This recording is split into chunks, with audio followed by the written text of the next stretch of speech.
కాబట్టి వేరే మార్గం లేదు. స్వరూప జ్ఞానాన్ని సాధించవలసిందే. ముక్తి కావాలి అంటే నువ్వు ఏదై ఉన్నావో నీకు తెలియవలసిందే. అది తెలిస్తేనే కానీ విదేహ ముక్తి వరకు కూడా సాధ్యం అవుతుంది. అది తెలియకపోతే ముక్తి అనేది సాధ్యం కాదు. ఎందువల్ల? ఎక్కడెక్కడైతే శరీర భావం కలుగుతుందో అక్కడ దుఃఖం కలుగుతుంది. కాబట్టి దుఃఖం పోవాలి అంటే నువ్వు ఏదై ఉన్నావో తెలుసుకొని ఉండాలి. ఈ శరీరంలో తాత్కాలికంగా ఉండడానికి, ఈ శరీరాన్ని పనిముట్టుగా ఉపయోగించడానికి వచ్చావు కానీ శరీరం నువ్వు కాదు అనే సత్యాన్ని తెలుసుకుని శరీరంలో ప్రవర్తించాలి. కాబట్టి అప్పుడు నీకు శరీరం పనిముట్లు అవుతుంది, ఇంద్రియాలు పనిముట్లు అవుతాయి, విషయాలు పనిముట్లు అవుతాయి. ఇప్పుడు ఏవైతే అన్నీ ప్రత్యేకమని అనుకుంటున్నావో ఆ ప్రత్యేకమన్నీ కూడాను సామాన్యంగానే అన్నీ కూడా ఇంద్రియాలే చేస్తున్నాయి కానీ నేను చేయటం లేదు. మాట్లాడుతున్నది నోరు మాట్లాడుతుంది, నేను మాట్లాడటం లేదు. నేను మౌనంగానే ఉన్నాను, నోరు మాట్లాడుతుంది. స్వరూపస్థితి తెలిసిన వాడికి ఏమవుతుందంటే మాట్లాడుతున్నప్పుడు నేను మౌనంగా ఉన్నదని తెలుస్తుంది. అంటే ఏకకాలంలో ఇప్పుడు ఏమైంది? లోపలున్న సాక్షి మౌనంగా ఉన్నది, బయట ఉన్నటువంటి పనిముట్టు పని చేస్తుంది. కాబట్టి ఈ రెండు భావములే ఉంటాయి అక్కడికి. భోజనం చేసింది, నేను సాక్షి అనేది ఎప్పుడు మౌనంగా ఏమైనా భోజనం చేసిందా? సాక్షి ఏమీ భోజనం చేయలేదు. సాక్షి కేవలం సాక్షిగానే ఉన్నది. బయట ఉన్నటువంటి ఇంద్రియాలు భోజనం చేసాయి. లేదు, ఒక పెద్ద బిల్డింగ్ కట్టాను. ఎవరు కట్టారు? ఎవరు కట్టించారు? ఇంద్రియాలు కట్టినాయి, ఇంద్రియాలు కట్టించినాయి. సాక్షి కట్టను లేదు, కట్టిస్తను లేదు. కాబట్టి సాక్షి అనేది దేనికి కర్తగా లేదు. నేననే సాక్షి ఏదైతే స్వరూపంలో ఉన్నదో అది దేనికి కర్తగా లేదు. నేను కర్తగా లేనప్పుడు మరి నేను అనుభవించేవాడుగా ఉన్నానా? భోక్తగా ఉంటానా? ఉండే అవకాశం లేదు. ఎలాగ ఇది సాధ్యం? ఎలా సాధ్యం అంటే ఈ అనంత సృష్టికి కూడా పరమాత్మ కర్త అని అనుకున్నారు అనుకోండి. కాబట్టి ఈ సృష్టిలో ఉన్నటువంటి అన్ని దుఃఖాలు పరమాత్మ అనుభవిస్తున్నాడా? మరి అనుభవించడం లేదు కదా. ఈ దుఃఖాలు ఆయనకి చెందడం లేదు కదా.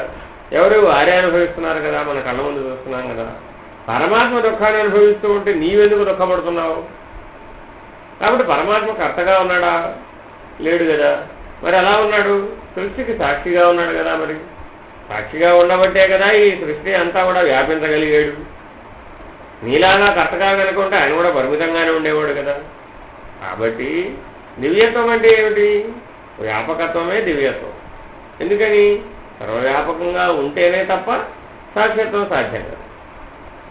కాబట్టి సర్వవ్యాపకత్వము సర్వాధారంగా ఉంటుంది, సాక్షిత్వం కూడా సర్వాధారంగా ఉన్నది. కానీ ఏకకాలంలో అది ఎట్లా ఉన్నది? నిరాధారంగా కూడా ఉన్నది. అంటే శరీరం ఉన్నంత వరకే సాక్షి ఉన్నదని చెబుదామా? సాక్షి ఎప్పుడూ ఉంటుంది కదా. ఎందుకని? ఒక ఇంద్రియం పనిచేసినా, ఒక ఇంద్రియం పనిచేయకపోయినా, ఒక ఇంద్రియాలన్నీ కట్టకట్టుకుని మూట కట్టుకుని నిద్రలో మూలన పడ్డా సాక్షి ఎప్పుడూ ఉంటుంది. మరి మూడవస్థలలోనూ సాక్షి ఎప్పుడూ ఉంటుంది. కానీ కొన్ని మాత్రం పనిచేస్తున్నాయి, కొన్ని విశ్రాంతి తీసుకుంటున్నాయి, కొన్ని అసలు పని చేయటం లేదు. ఇంద్రియాలలో తరతమ భేదంగా ఉంది. మరి ఇంద్రియాల్లోనే తరతమ భేదంగా ఉన్నప్పుడు విషయాల్లో కూడా తరతమ భేదంగా ఉంటావు కదా. విషయాల్లో తరతమ భేదంగా ఉన్నప్పుడు పనులలో కూడా తరతమ భేదంగా ఉంటావు కదా. పనుల్లో తరతమ భేదంగా ఉన్నప్పుడు ఫలితాల్లో కూడా ఉంటావు కదా. మరి ఫలితాలను అనుభవించేటప్పుడు ఏమయ్యావు? ఇంకా తరతమ భేదంగా అయిపోయింది. ఇలా ఎప్పుడైతే నీ స్వరూప స్థితిని మర్చిపోయావో ఒక్కడిగా సాక్షిగా ఉండవలసినటువంటి వాడు అనేకం అయిపోయావు. కాబట్టి నీవు ఏ ఆలోచన కలిగినా, ఏ భావన కలిగినా ఇది చెయ్యాలా, ఇది చెయ్యొద్దా, రెండు ఆలోచనలేగా. వెళ్ళాలా, వెళ్ళొద్దా, రెండు ఆలోచనలే కదా. ఏమన్నా ప్రత్యేకత ఉందా? ఒక్కొక్కప్పుడు వెళితే ప్రత్యేకత అంటున్నావు, ఒక్కొక్కప్పుడు వెళ్ళకపోతే ప్రత్యేకత అంటున్నావు. సత్యనారాయణ వ్రతం వెళితే ప్రత్యేకత, అంతే కదండి. మళ్ళీ అలాగే ఇంటికి తిరిగి వచ్చావా లేదా? తిరిగి వచ్చావు, ప్రసాదం పట్టుకొచ్చావు, 10 మందికి పంచిపెట్టావు, అంతేనా కదా. అదే ఒకరింట్లో చనిపోయారు, చనిపోతే వెళ్ళావు, వెళితే ఏమిటట? మళ్ళీ సరాసరి నీ ఇంటికే పోవాలంటే కానీ ఇంకో ఇంటికి వెళ్ళకూడదు. అర్థం ఉంది. అక్కడ పెట్టేది ప్రసాదమేగా. అక్కడ నువ్వేం చెప్తున్నావు? పితృదేవతలనే అంటున్నావుగా, దివ్యత్వమే అంటున్నావుగా. స్థితిభేదమేగా మార్పు. ఏమైనా తేడా ఉందా? ఏం తేడా లేదు కదా. అంటే ఏమైంది ఇప్పుడు? పరిమితం అయిపోయావుగా. అంటే ఏం చేస్తున్నావు? నీ యొక్క అనేకత్వం అంతా కూడా తరతమ భేదం అంతా ఎందులో ఉన్నట్టు ఇప్పుడు ఏదో ఒక వాసన చేత ముడిపడినప్పుడు అది తరతమ భేదంగా మారిపోయింది. లోకవాసనకు ముడిపడింది. ముడిపడినప్పటికి ఏమైంది? తరతమ భేదం వచ్చేసి ఇది శుభం, అది అశుభం. సాక్షిత్వ స్థితిలో నుంచి చూస్తే ఏది శుభం, ఏది అశుభం? అజ్ఞానం అశుభం, జ్ఞానం శుభం. ఇంకా అంతకుమించి అక్కడ ఏమి లేదు. వాళ్ళు పెట్టినప్పుడు కూడా సాంప్రదాయాన్ని, ఆచారాన్ని ఇట్లా ఆలోచించే పెట్టారు. కానీ కాలక్రమేణా బుద్ధిమాంద్యం ఆవరించి అంత దూరం విచారణ చేసే సామర్థ్యం లేక, దాన్ని తెలుసుకోగలిగే సామర్థ్యం లేక, బుద్ధి వికాసం లేక బాహ్యమైనటువంటి సాంప్రదాయకంగా దాన్ని సాంప్రదాయకం అనే దాంట్లోనే ఉంది. అసలు దాయకము అంటే ఇచ్చేది, సంప్రత అనేది ఉంది కదా. సంప్రత అంటే అర్థం ఏమిటి? సంప్రతతే నమమ అంటున్నావు కదా. ప్రతి లేకుండా అంటే వ్యతిరేకం లేకుండా, పూర్తిగా వేదం ఏదైతే చెబుతోందో దాన్ని అనుసరించి పూర్తిగా దాయమని ఆశ్రయం పొందితే నీకు అనుగ్రహం కలిగేది అని అర్థం. సాంప్రదాయం అంటే అర్థం అది. మరి దాన్ని ఇప్పుడు ఏం చేసాం మనం? శాంతం దేహం స్థితిలోకి వచ్చి కూర్చుని మనం దేహాన్ని ద్వారా దాన్ని చూడడం మొదలుపెట్టి దేహాభిమానంతో మనం దాన్ని పరిశీలించి ఆ దేహాభిమానంతోనే ఆచరించి ఈ దేహాభిమానాన్ని పట్టుకెళ్ళి దానికి తగిలించి ఉన్న కొంచెం జ్ఞానాన్ని కూడా మరిచిపోయి అజ్ఞానమే సత్యంగా జీవితం. అందువల్ల ఏమైంది? అన్ని అశుభాలు శుభాలైనవి, అన్ని శుభాలు కాక మరిచిపోయాయి. అసలు శుభం అంటే ఏమిటనేది మరపుకెళ్ళిపోయింది. అశుభాలలోనే మళ్ళా శుభాశుభాలు వేరైపోయాయి. రెండూ అజ్ఞానమే. దేహభ్రాంతితో చూస్తే రెండూ అజ్ఞానమే. ఏం తేడా ఉంది? రెండింటిలోనూ ఏనుగు బొమ్మతో ఆడితేనేమో ఆట, పిల్లి బొమ్మతో ఆడితేనేమో ఆట కాకుండా పోయిందే. రెండూ బొమ్మలేగా కాదా? రెండూ బొమ్మలే, రెండూ ఆటలే. రెండింటిలో ఆనందిస్తున్నావుగా, రెండింటిలో అజ్ఞానమే. కాబట్టి లౌకికం లోకం చెప్పింది, లోకం ఇట్టా చెబుతుంది కదా, లోకం అలా చెబుతుంది కదా అన్నావే అనుకో, ఏమయ్యావు అప్పుడు? లోకవాసన చేత బంధితుడు అయినావు. అప్పుడు స్వరూప స్థితిలో లేవుగా. అర్థమైందా? కాబట్టి లోకం ఏం చెబుతోంది? ఒక రెండు డజన్లు, 3 డజన్లు, 4 డజన్లు, 5 డజన్లు నువ్వు వస్త్రాలన్నీ కలిగి ఉండాలి, 2 బీరువాలు కలిగి ఉండాలి. మరి బండ మీద బట్ట, ఒంటి మీద బట్ట ఉంటే ఎలా కుదురుతుంది? లోకం ఒప్పుకుంటుందా? లోకం నన్ను చూసి ఏమనుకుంటుంది అన్నావే అనుకోండి, ఇప్పుడు దేని చేత బంధితులు అయినావు? అవును కదా. కాబట్టి ఎవరైతే నేనెవరినని ప్రశ్నించుకోమని చెబుతున్న మహానుభావుడు భగవాన్ రమణులు, ఆయన ఏకవస్త్రధారి, కేవలం అంగవస్త్రం ఆ గోచి ఒకటే ధరించేవారు.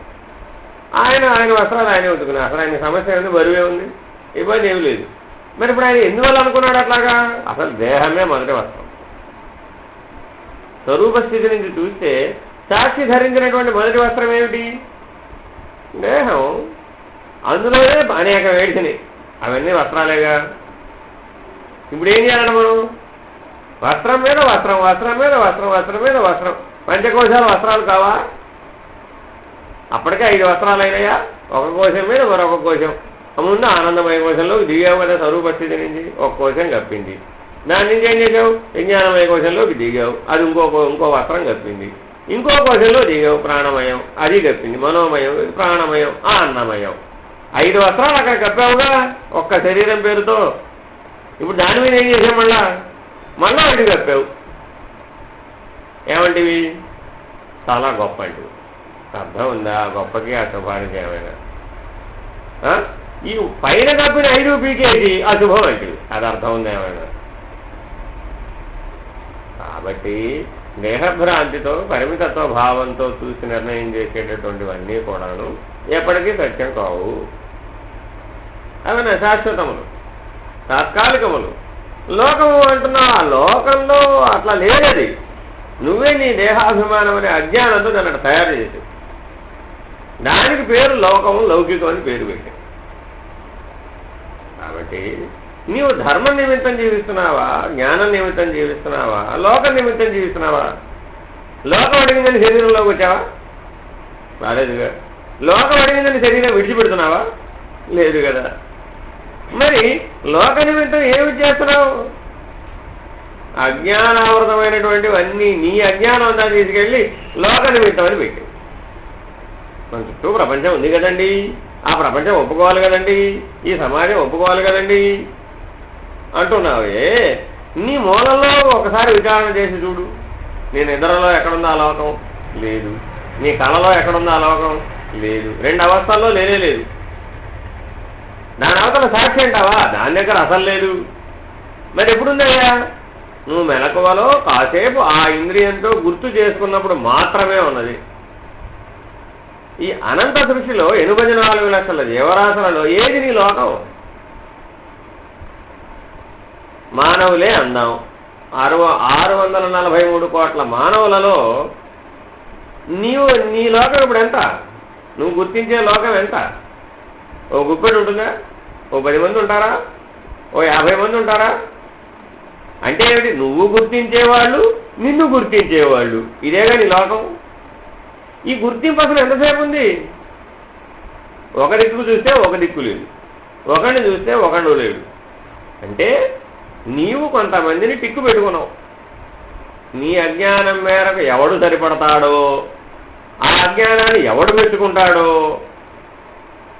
బా నువ్వు చాలా గొప్పండి అనేవాడు ఎవడైతే ఉన్నాడో వాడి దృష్ట్యా ఈ అజ్ఞానాన్ని తీసుకెళ్ళి వాడికి పెట్టి, వాడి అజ్ఞానం నీ అజ్ఞానం రెండు జోగి జోగి రాసుకుంటే బూడిద రాలిందన్నట్టుగా చివరికి అజ్ఞానమే మిగిలిందని ఏం చేశావు? దాన్నే ఒప్పుకుని దాన్ని జీవితం అంతా బుధాన్ని వేసుకుని తిరిగాం. అర్థం ఉంది ఏమైనా? కొంచెం వివేకంతో ఆలోచించి చూస్తే ఎంత అజ్ఞానంగా కనబడుతుంది. జీవితం అసలు మనం దేనికోసం జీవిస్తున్నాం? మనం అని ఆ లోకం ఎంతమంది ఉన్నారు? మహా అయితే 5 ఉంటారు, 10 మంది ఉంటారు. నీ జీవితం మొత్తం మీద ఎంతమంది వ్యక్తులతో ప్రవర్తించి ఉంటావు? కొన్ని వందలు వేల మంది. మరి ఈ 100,000 మంది నేను ఎవరు పట్టించుకోలేదే. ఎందుకని? వాళ్ళకి తెలుసు సాక్షిగా ఉండడం ఎట్టాగో. నీతో నిమిత్తం ఎంత మేరకు అంత మేరకే. బ్రాహ్మడు వచ్చాడండి, ఏమండి వీళ్ళకి వస్త్రాలు పెట్టాలండి అన్నారు. నువ్వు పట్టు వస్త్రం తెచ్చినా అదే మంత్రమే, తుండుగుడ్డ పెట్టినా అదే మంత్రమే. ఏమైనా తేడా ఉందా? ఏమంటే ఏం వేరే మంత్రం చెప్పలేదుగా. కాబట్టి భావంలో భేదం ఉందా? లేదు. కానీ పెట్టేవారు మాత్రం ఏ దృష్టిలో పెట్టారు? వారు లక్ష్మీనారాయణులు, పెట్టేవారు లక్ష్మీనారాయణులు, పుచ్చుకునేవాళ్ళు లక్ష్మీనారాయణులు అనే భావంతో చూసినప్పుడు అక్కడ నువ్వు ఏం పెట్టేవాడు దానికి ఏమైనా ప్రాధాన్యత వచ్చిందా? రాలేదు కదా. కానీ ప్రతి సంఘటనలో చూడండి ఏం కనబడతాయి. ఇలాగా తరతమ భేదంగా అజ్ఞానంతో జీవించడానికి అభ్యాసం చేసి అలవాటు పడి ఆ తరతమ భేదాన్ని గుర్తించే వారిలో మళ్ళా నీ అజ్ఞానాన్ని పొగిడేవాడిని దృష్టిలో పెట్టుకుని ఈ లోకం హర్షించదు కదా అంటున్నావు. ఎప్పుడు హర్షించదు? ధర్మానికి గ్లాని వెలిగినప్పుడు హర్షించదు. నువ్వు అధర్మాన్ని కనుక ఆచరిస్తే అప్పుడు వీడు వాడలే, నిన్ను గుర్తించేవాడు నన్ను గుర్తించేవాడు వల్ల ప్రపంచం అంతా నిరసిస్తున్నప్పుడు ఆ సమాచారం ఎవరికి తెలిస్తే వాళ్ళందరూ నిరసిస్తారు. ఎందుకని? అది అధర్మం కాబట్టి. కానీ మనం చెప్పే ఈ లౌకికం ఏదైతే ఉందో ఈ లౌకికం అసలు ఎంతమందికి సంబంధించింది? నీ కుటుంబంలోనే కాసేపు ఒప్పుకుంటే కాసేపు ఒప్పుకోడు, నువ్వే కాసేపు ఒప్పుకుంటే కాసేపు ఒప్పుకోవు. మరి ఇప్పుడు ఏమైంది? ఎంతకంటే గాఢ తమోగుణమైన జ్ఞానం ఉందే? లేదు కదా. మరి ఇప్పుడు మనం జీవితం అంతా దేన్ని ఆధారం చేసుకుని జీవించాం?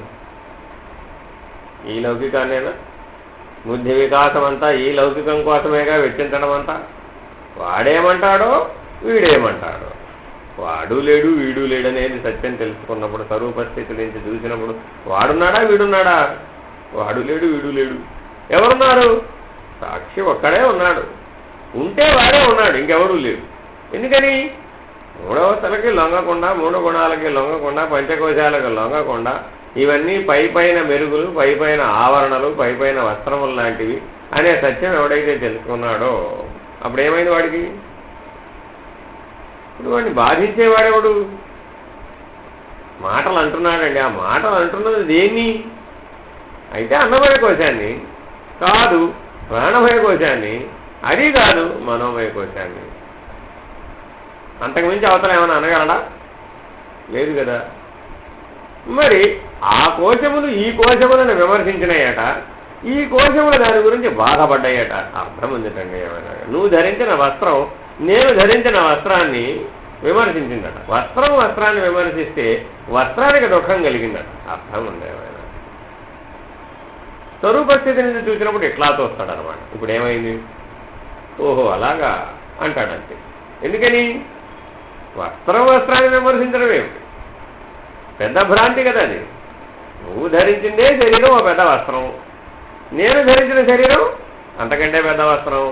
ఇప్పుడు ఆ శరీరం ఈ శరీరాన్ని విమర్శించింది, అంతేనా జరిగింది? ఏమిటైతే ఇప్పుడు ఆ జడవస్తువు ఈ జడవస్తువును విమర్శించే శక్తిని కలిగి ఉందా? అథవా అజ్ఞానం చేత ఆ పని అది చేసిందే అనుకో, నీ జ్ఞానం ఏమైంది? నీవెట్లా ఆలోచించాలి? నువ్వు స్వరూప స్థితిలో ఉండి కదా చూడవలసింది, నువ్వు సాక్షిత్వంలో ఉండి కదా చూడవలసింది. అప్పుడేమైంది? ఓహో జడచేతన విమర్శ తెలియక అజ్ఞానం చేత మాట్లాడుతోంది. చైతన్యం దేనినైనా విమర్శిస్తుందా? లేదే. మరి ఆ చైతన్యానికి మూలస్థానమైనటువంటి స్వరూపస్థానం నేను కదా, స్వరూప జ్ఞానం నేను కదా, నేనే ఆ చైతన్యానికి మూలం కదా. మరి నేను కర్తను కాదు భోక్తను కాదు కదా, నేను ఆత్మస్వరూపుడను కదా. ఇంద్రియాలే కర్తలు, ఇంద్రియాలే భోక్తలు. ఎందుకని? ఇంద్రియాలే ప్రేరేపణకు లొంగుతున్నాయి, ఇంద్రియాలే పనులు చేస్తున్నాయి, ఇంద్రియాలే ఫలితాలను అనుభవిస్తున్నాయి. అంతే కదా. మర్రగా మిరపకాయ బజ్జీ తినాలని కోరిక ఎవరు కలిగింది? సాక్షి కలిగిందా ఇంద్రియాలక? ఇంద్రియాలకు. తిన్నగా లేదా? తిన్నాయి. దుఃఖం ఎవరు కలిగింది? ఇంద్రియాలకే. నేనెవరిని? నేను సాక్షి. ఎప్పుడైతే సాక్షిత్వ స్థితిలో ఉన్నావో అసలు ఇప్పుడు నీ ఇంద్రియాలు కోరిన కోరిక నువ్వు ఎలా చూసావు? నిమిత్త మాత్రంగా చూడలే. అప్పుడు అసలు ఆ కదలికని ఎవడు గుర్తించాడు? కదిలిందండి. కదిలితే మాత్రం ఎట్లా చూస్తాడు? ఓహో దారంబడ పోయేది ఏదో వస్తువు, ఓ వస్తువుడు ఎవరో మనిషి వెళ్ళాడండి దారంబడ. ఇప్పుడు దాని ఆయన సమాచారం కనుక్కున్నావా? కనుక్కోలేదుగా. ఎందుకని? నాకు అవసరం లేదు కాబట్టి. ఇంద్రియాలలో ఏవో కదలికలు కదులుతూ ఉంటాయి, కదలటం దాని ధర్మం. కదిలింది. ఇప్పుడు నాకేమైంది? నాకేం అవ్వలేదుగా, నేనేం పట్టించుకోలేదుగా. అవి పోరుతూ ఉంటాయి, అందుకోసం వచ్చాయి పోరని, నాకేం పని అని ఉపేక్షించి చూడగలుగుతాడు. ఎప్పుడైతే ఉపేక్షించి చూసావో అప్పుడు నీ ఇంద్రియాలు ఎంతసేపు పోరాడతాయి నీతో? ఎందుకని? నీ అనుమతి లేకుండా వాటికి జీవితం లేదు, నీ అనుమతి లేకుండా వాటి కదలికలు ఏవి ఫలించవు, నీ అనుమతి లేకుండా వాటిలో కలిగే చలనములకు ఏవి ఫలితాలు రావు. అంటే అసలు ఆ స్థితిలో నువ్వు ఉన్నావు. కానీ ఇప్పుడు సాక్షి అసలు దేనినైనా అనుమతిస్తున్నదే? అనుమతించడం లేదు కదా. ఎందుకని? అనుమతిస్తే అది స్వీకరించాలి కదా. కర్తగా ఉంటేనే అనుమతిస్తుంది. కర్తగా అంటే మరి అది స్వీకరించాలి కదా. ఎప్పుడైతే సాక్షిత్వము కర్త కాదో అప్పుడు అది అనుమతించే పని ఉందా? దానికి అనుమతించే పని కూడా లేదు. అనుమతించే పని లేనప్పుడు స్వీకరించే పని ఉందా? అది లేదు. మరి ఏమైంది? ఇప్పుడు నేనుగా ఉన్నానంటే స్వరూప స్థితిలో. ఇప్పుడు దుఃఖం ఉందా? లేదు కదా. ఇంద్రియాల స్థితిలోనూ లేదు. ఇది లక్ష్యం. ముక్తి అంటే ఇదిగో ముక్తిని వర్ణిస్తున్నాడు. ఇదిగో ముక్తి అంటే ఎలా ఉంటుంది, నీకు అంతరంగంలో ఆ ముక్తి స్థితిని ఎట్లా అనుభవిస్తావు అంటే ఇట్లా అనుభవిస్తావు నాయనా. జనన మరణాలు కూడా విషయాలే, జనన మరణాలు కూడా ఇంద్రియాలకు సంబంధించినవే, జనన మరణాలు కూడా ప్రకృతిలో ఏర్పడుతున్న కదలికలే. కాబట్టి సాక్షికి ఏ కదలిక లేనివాడు కదా. మరి జనన మరణాలున్నాయా? లేవు కదా. జనన మరణాలే లేనప్పుడు ఈ మధ్యలో వచ్చిపోయేటటువంటి కనురెప్పపాటు మాత్రమే అంత ఉండేటటువంటి ఇంద్రియాల యొక్క కదలికలు, వాటి యొక్క ప్రేరేపణలు ఇంత దూరం ఎవడు చూచాడు? ఇప్పుడు ఏమైనా అవసరమా? ఆకాశంలో ప్రకాశమానంగా వెలుగుతున్నటువంటి సూర్యుడికి ఒక పొలంలో పంట పండింది, ఒక పొలంలో కరువు వచ్చింది అనేదాంతో ఏమైనా పనుందా? ఆ సూర్యుడు లేకుండా ఈయన పంట పండించాడా? ఆ సూర్యుడు లేకుండా ఈ కరువు వచ్చిందా? కానీ ఈ కరువు వచ్చినా ఆ పంట పండినా సూర్యుడు ఏమైనా పట్టించుకున్నాడా? ఎందుకని? సాక్షి కాబట్టి. నీవు కూడా అలా ఉండమనే కదా చెబుతున్నాడు. ఆయన కూడా రోజు ఉదయిస్తూనే నీకు బోధిస్తున్నాడు, నా వలే ఉండవయ్యా బాబు. అదేగా సంధ్యావందనం అంటే. మరి రోజు సంధ్యావందనం జపం తిప్పుతావు, మంత్రం తిప్పుతావు, నీళ్లు పోస్తావు, ఈ నీళ్ళు అందులో పోస్తావు, ఆ నీళ్ళు ఇందులో పోస్తావు, పైకి కిందకి తిప్పుతావు, ఏదో ఆకాశంలో చూస్తావు, భూమి మీదకు చూస్తావు. నిజంగా సూర్యుడు బోధిస్తున్నది ఏమిటి? ఆ తిప్పే దాని యొక్క సారాంశం ఏమిటి? తన వల్ల నిన్ను ఉండమని చెబుతున్నాడు. నాతో పాటులే, నేను ఎలా ఉన్నానో తెలుసుకో, నీ శరీరంలో ఈ సృష్టిలో నేను ఎట్లా ఉన్నానో ఈ శరీరంలో నువ్వు అట్లా ఉండు. ఎప్పుడైతే శరీరంలో సాక్షిగా ఉన్నావో అప్పుడు ఈ సృష్టి నిన్నేం చేసింది? చేసే అవకాశం ఉందే? లేదు కదా. ఎందుకని? సృష్టి పంచభూతాలతో ఏర్పడింది, శరీరం పంచభూతాలతో ఏర్పడింది. ఏమైనా జరిగితే ఈ పంచభూతాల మధ్య, ఆ పంచభౌతిక దేహం మధ్య అనుకున్న వ్యతిరేకాలు జరుగుతూ ఉన్నాయి, కదలికలు, మార్పులు చేర్పులు జరుగుతూ ఉన్నాయి. అది సృష్టి ధర్మం. పుట్టింది, పెరిగింది, ఉన్నది కొంతకాలం తర్వాత లేకుండా పోయింది. ఇవన్నీ మార్పులే కదా. ఈ మార్పులకి నువ్వు పేరు పెట్టుకున్నావు. ఏర్పడడానికి జననం అన్నావు, పెరగడానికి స్థితి అన్నావు, సృష్టి అన్నావు, స్థితి అన్నావు, మనం లేకుండా పోవడానికి లయం అన్నావు. ఈ పేర్లను ఎవడు పెట్టుకున్నాడు? నువ్వే పెట్టుకున్నావు. దేని దృష్ట్యా పెట్టుకున్నావు? దేహం దృష్ట్యా పెట్టుకున్నావు. సాక్షి దృష్ట్యా సృష్టి లేదు, స్థితి లేదు, లయం లేదు. మరి ఏముంది? ఎల్లప్పుడూ అదే ఉందయ్యా బాబు. సృష్టికి ముందు అదే ఉంది, సృష్టి వచ్చినాక అదే ఉంది, సృష్టి పోయినాక కూడా అదే ఉంది. మరి ఇప్పుడు ఈ సాక్షి ఎవడయ్యా? ఆ పరమాత్మే ఈ సాక్షి. కాబట్టి సాక్షిత్వాన్ని నువ్వు సహజంగా అనుభవాన్ని కనుక నీ శరీరంలో తెచ్చుకోగలిగితే అప్పుడు నీకు ఆత్మానుభవం కలిగింది. ఆ నేనెవడనంటే నేను ఆత్మస్వరూపుడని సహజంగా ఉండగలుగుతున్నాను. అదే ఆత్మస్వరూప భావనతో సమిష్టిలో కూడా ఉన్నావు. అప్పుడేమైంది? బ్రహ్మానుభవం కలిగింది. వ్యక్తి సాక్షి పేరు ఆత్మ అయితే సమిష్టి సాక్షి పేరు బ్రహ్మ. పేరులో భేదమే కానీ, స్థితి భేదమే కానీ సాధనా భేదం లేదు. కాబట్టి ఆ రకంగా నీవు ఉండే ప్రయత్నం చేయి. అప్పుడేమైంది? వ్యక్తి దుఃఖము లేదు, సమిష్టి దుఃఖము లేదు. ఎక్కడైనా ఇంద్రియాలు, అక్కడ ఇంద్రియాధిష్టాన దేవతలు. తేడా ఏముంది? ఇక్కడ ఇంద్రియాలు ఉన్నాయి, సమిష్టిలో ఇంద్రియాధిష్టాన దేవతలు ఉన్నాయి. ఆ ఇంద్రియాధిష్టాన దేవతల అనుగ్రహ బలం చేత ఈ ఇంద్రియాలు పనిచేస్తున్నాయి. మరి నేనెవడిని? నేను సాక్షిని. అక్కడ ఇంద్రియాధిష్టాన దేవతలను నియమిస్తున్నాను సృష్టి నిమిత్తమై. ఇక్కడ ఇంద్రియాలను నియమిస్తున్నాను పని నిమిత్తమై, జ్ఞానం నిమిత్తం. ఆ పని ఏంటి? జ్ఞానం. నేనెవడనని తెలుసుకునే పని నిమిత్తమై ఈ ఇంద్రియాలను నియమిస్తూ ఉన్నాను. అక్కడ అంతే, సమిష్టిలో కూడా అంతే. మరి ఈ వ్యక్తికైనా ఆ సమిష్టికైనా ఎల్లప్పుడూ ఉండే స్థితి పేరేమిటి? సాక్షి. దాని శరీరం ఉందా? లేదు. ఆ శరీరం మరి శరీరంలో ఉంటూ అశరీరిగా ఉండాలి కదా నువ్వు. అప్పుడు కదా నీకు సాక్షిత్వం అవగాహన అయ్యేది, అనుభవం అయ్యేది. కాబట్టి నీ స్వరూప స్థితి ఏమిటయ్యా? ఈ అశరీరిగా ఉన్న శరీరంలో ఉంటూ అశరీరిగా ఉండాలి. చేస్తూ చేయని వాడు అవ్వాలి, వింటూ వినని వాడు అవ్వాలి, చూస్తూ చూడని వాడు అవ్వాలి, తింటూ తినని వాడు అవ్వాలి, కర్త లేకుండా పోవాలి, భోక్త లేకుండా పోవాలి. అదయ్యా బాబు, ఇది స్వరూప స్థితి అంటే, ఇది ముక్తి అంటే. ఎట్లా ఎవడికైతే సహజంగా ఉన్నాడో వాడికి విదేహముక్తి సాధ్యమైంది. ఎందుకని? శరీరంలో ఉండగా ముక్తుడు, జీవన్ముక్తుడు. వీడికి కొంతకాలం తర్వాత సమిష్టానుభవం కలిగి ఆ బ్రహ్మానుభవంతో ఆ సమిష్టిని ఈ వ్యక్తిని రెండింటిలోకి ముక్తుడైపోయాడు. అది విదేహముక్తి. కాబట్టి ఆ విదేహముక్తి పర్యంతము కూడా నీకు తోడుగా ఉన్నది ఏది? ఇప్పుడు నువ్వు ఏదైతే అయి ఉన్నావో ఆ స్వరూప స్థితే అయి ఉన్నావు. మధ్యలో తెచ్చుకున్నవన్నీ మధ్యలోనే పోయినాయి. మరి మధ్యలో తెచ్చుకున్న వాటిలో మళ్ళీ ఏం చేశావు? మళ్ళా తెచ్చుకున్న దానైనా మళ్ళీ అనేకం చేసావు.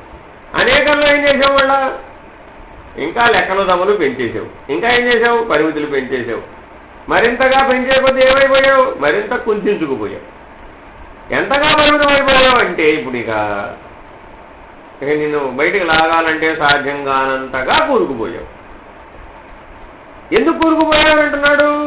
నువ్వేదైతే అయి ఉన్నావో ఆ స్వరూపస్థితి అనే సాక్షిత్వాన్ని ఎంతగా మర్చిపోయావంటే నిరంతరాయంగా గుర్తు చేసినా గుర్తుకు రానంతగా మర్చిపోయావు. ఎందువల్ల? నువ్వు సింహమై ఉండి కూడా మేకలతో సహవాసం చేశావు. చేసి చేసి చేసి చేసి చేసి చివరికి సింహ గర్జననే, నేను గర్జించాలనే స్థితి కూడా సహజత్వాన్ని కోల్పోయావు. ఏమిటంటే ఎందుకని అలా పెట్టారంటే ఇంద్రియాలతో కలిసి ప్రవర్తించేటప్పుడు నువ్వు సింహమని గుర్తించుకుని ప్రవర్తించాలి. కానీ మనం ఏం చేస్తున్నావు? ఇంద్రియాల్లోకి దిగేయంగానే నువ్వు సింహం అనే గుర్తింపు పోయి, సింహం గర్జిస్తే మేకలు ఉంటాయా? ఉండవు కదా, పారిపోతాయి. అలా అంత సామర్థ్యం ఉంది నీ దగ్గర. కానీ నీవు సింహాన్ని మరిచిపోయేటప్పటికి ఏమయ్యావు? మేకలతో పాటు చేరి మేమే అంటున్నావు. నువ్వు గర్జిస్తేనే నువ్వేం చేయక్కర్ల వాటిని ఒక్క హుంకరిస్తే గర్జింపు చేస్తే పారిపోతాయి. అంతటి పిరికి పొందల ఆ ఇంద్రియాలు, ఆ విషయాలు, ఈ ప్రకృతికి సంబంధించిన అన్నీ. కానీ నీవు పరమాత్మవై ఉండి కూడా ప్రకృతికి లొంగిపోయినట్టుగా జీవిస్తున్నావు. నువ్వు ప్రకృతిని నియమించేవాడవు కదా, ఈ సృష్టిని ఏర్పరిచేవాడవు కదా, సృష్టికే సాక్షిభూతుడవు కదా. కానీ మరి అటువంటి జ్ఞానం ఎందువల్ల పోయింది అంటే ఇంద్రియాలలో చేరి జీవించేటప్పుడు నువ్వేం చేశావు?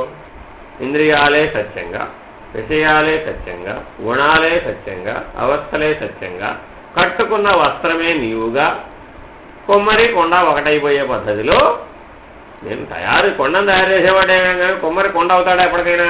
అవడు కదా. ఇలాంటి ఉపమానాలు ఎందుకు చెబుతున్నాడంటే నువ్వు శరీరం కాదని ధ్రువపరచడం కోసం. ఒక్కసారి నీకు బలమైనటువంటి జ్ఞాపకాన్ని కనుక నీలో పడిందంటే అన్ని జ్ఞాపకాలు తుడిచిపెట్టుకోవాలి, అన్ని సంకల్పాలు తుడిచిపెట్టుకోవాలి, అన్ని ఆలోచనలు తుడిచిపెట్టుకోవాలి, అన్ని వాసనలు తుడిచిపెట్టుకోవాలి. అంత బలంగా నాటుకోవాలన్నమాట. ఎందుకంటే ఒక వస్త్రంలో ముళ్ళు చిక్కుకున్నాయండి. ఏం చేయాలంటే ఇప్పుడు ఒక పెద్ద ముళ్ళు తీసుకో, ఈ ముళ్ళన్నీ దాంతో ఏర్పడాయి. అప్పుడు వస్త్రం చెరగలేదు, ముళ్ళు తీసేసాడు. ముళ్ళు తీసేసినాక ఈ పెద్ద ముళ్ళతో మాత్రం నీకేమిటి పని? అవసరం. అప్పుడు అది కూడా పారే. అర్థమైందా? చిన్న ముళ్ళులన్నీ పారేస్తే జీవన్ముక్తి, పెద్ద ముళ్ళు కూడా పారేస్తే విదేహముక్తి. కానీ స్వరూపస్థితి అక్కడైనా ఎక్కడైనా ఒకటే. కాబట్టి నీ స్వరూపస్థితికి ఇంత ప్రభావం ఉంది నాయనా. జన్మ జన్మలుగా నువ్వు తెచ్చుకున్నటువంటి 84 లక్షల జీవరాశుల శరీరాలన్నింటిలో ఏది ఆధారంగా ఉన్నది? ఈ సాక్షి ఆధారంగా ఉన్నది. ఏది ఆధేయంగా దాని మీద ఆధారపడి ఉన్నది? శరీరం ఆధారపడి ఉన్నది. మరి ఆధారపడి ఉన్నది నువ్వు అవుతావా ఎప్పటికైనా? కానీ ఎట్లా అవుతావు? అంటే ఏం చేయాలట? నీవు మొట్టమొదట నీలో నువ్వు విచారణ చేయాలి. నీలో నువ్వు విచారణ చేసి ఇందులో శరీర భావంతో నేను ఎట్లా ప్రవర్తిస్తున్నాను ఒకసారి గమనించాలి. గమనించి ఏం చేయాలి? ముందు మాట్లాడక ముందే గమనించుకోవాలి. ఇవన్నీ మాట్లాడేసినాక గమనిస్తే ప్రయోజనం లేదు, అప్పుడు సగం పని అయిపోతుంది. ఎందుకని? ఆ మాటలు ఎదుటివాడు వినేస్తాడు. వీడి వాడిలో గుణాల ప్రభావం పనిచేస్తుంది. వాడికి అవేగా ఉన్నాయి. నీకే దుర్లక్షణాలు ఉన్నాయో వాడికి అవే ఉన్నాయి. నీకే దురభ్యాసాలు ఉన్నాయి, వాడికి అవే దురభ్యాసాలు ఉన్నాయి. నీకే అజ్ఞాన ప్రభావం ఉంది, వాడికి అదే ఉంది. నీకే దేహాభిమానం ఉంది, వాడికి అదే ఉంది. ఇద్దరికీ జబ్బు ఒకటే, అంతే కదా. నీకు రియాక్షన్ వస్తే వాడికి రాదా? వాడికి వస్తుంది. నువ్వు విచారణ చేసేవాడికి అంత రియాక్షన్ వస్తే చెయ్యని వాడికి మరి అసలు తెలియదుగా. విచారణ చేయని వాడికి అసలు తెలియదు. పోయి విచారణ చేసేవాడికి ఎందుకు తెలియటం లేదురా? విచారణకు తగిన సాధన లేదు కాబట్టి. అంటే ఏం కావాలంటే ఇప్పుడు విచారణ ఉండాలి, సాధన కూడా ఉండాలి. అంటే ఏం చెయ్యాలి? అర్థమైందండి? కాబట్టి ముందేం చేయమంటున్నాడు? నువ్వు ఆత్మవిచారణలో స్థిరంగా విచారణ చేయటం నేర్చుకో.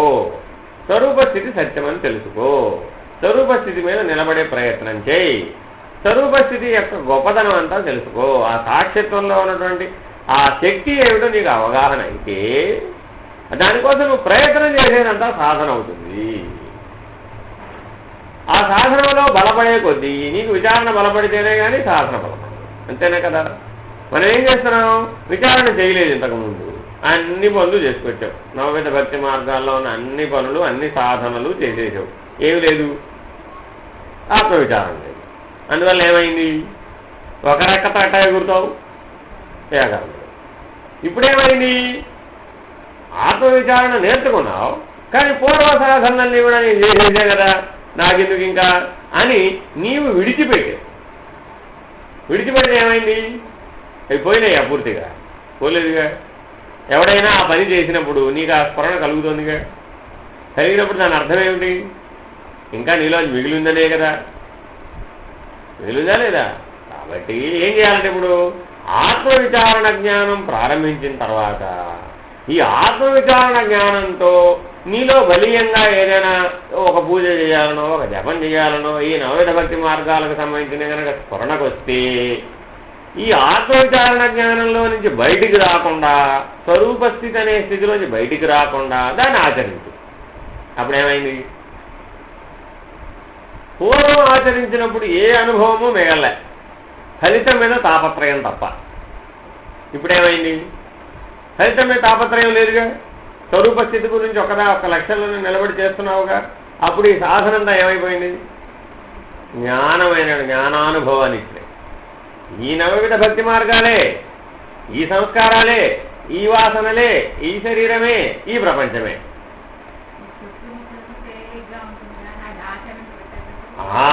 అంటే అర్థం ఏమిటి, అట్లా కాదమ్మా, ఈ కొండను పగలగొట్టు అని చెప్పాను.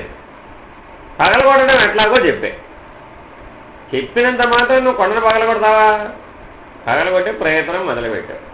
అబ్బో మీరు చెప్పినంత తేలిగ్గా లేదండి కొండ పగలగొట్టడం.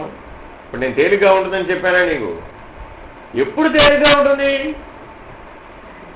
దాని యొక్క రహస్యం తెలిస్తే నీకు తేలిగ్గా. నువ్వు ఇప్పుడు రహస్యం తెలుసుకుని చేస్తున్నావా, చేయలేదు, మొద్దుగా చేస్తున్నావు, సమోగుణంతో చేస్తున్నావు. అంటే అర్థం ఏమిటి, ఏదైనా ఎదురు వచ్చింది, ఏదైనా ఎదురు రాగానే ఏం చేయాలి, అసలు మొదట ఏం చేయాలి, మొదట ఏం చేయాలనేది మనం అప్పుడు ఏం చేస్తున్నాం, మొదట ఏం చేయాలి దాకా ఆగటం లేదుగా, వెంటనే మాట్లాడేస్తున్నావు, రియాక్షన్ వచ్చేస్తుంది. ముందేం చేయమన్నాడు, ఏం మాట్లాడు, ఏదన్నా జరగని, అనుకూలం జరగని వ్యతిరేకం జరగని, అనుకూలంలోనూ మాట్లాడమాక వ్యతిరేకంలోనూ మాట్లాడమాక, ఆగు. అప్పుడేం చేయాలి, మనసుని విచారణ చేయాలి. అక్కడ ఆగాలి, నువ్వు ఏదన్నా ప్రయత్నం చేయి, అక్కడ ఆపాలి. అక్కడ ఆపాలంటే నువ్వు ముందుగా గుర్తించాలి. నువ్వు ముందుగా గుర్తించాలంటే రెండు పనులు ఏకకాలంలో చేయాలి. ఏమిటి, నీ శ్వాస మీద ధ్యాస పెట్టాలి, నీ మనసు మీద కూడా ధ్యాస పెట్టాలి. ఇప్పటివరకు ఏం చేసావు, ఓటే చేసావు, ఓటు చేసి ఓడిపోయింది. శ్వాసను గుర్తిస్తే మనసు పోయింది, మనసును గుర్తిస్తే శ్వాస పోయింది, అంతే కదా. కాబట్టి ఇప్పుడు ఏం చేయాలట, అట్టా కాదమ్మా, నువ్వు శ్వాస మీద ధ్యాస పెట్టాలి. నీకు ఉపదేశ మంత్రం ఏదైతే ఉందో ఆ మంత్ర జపం మనసుతో చేయాలి.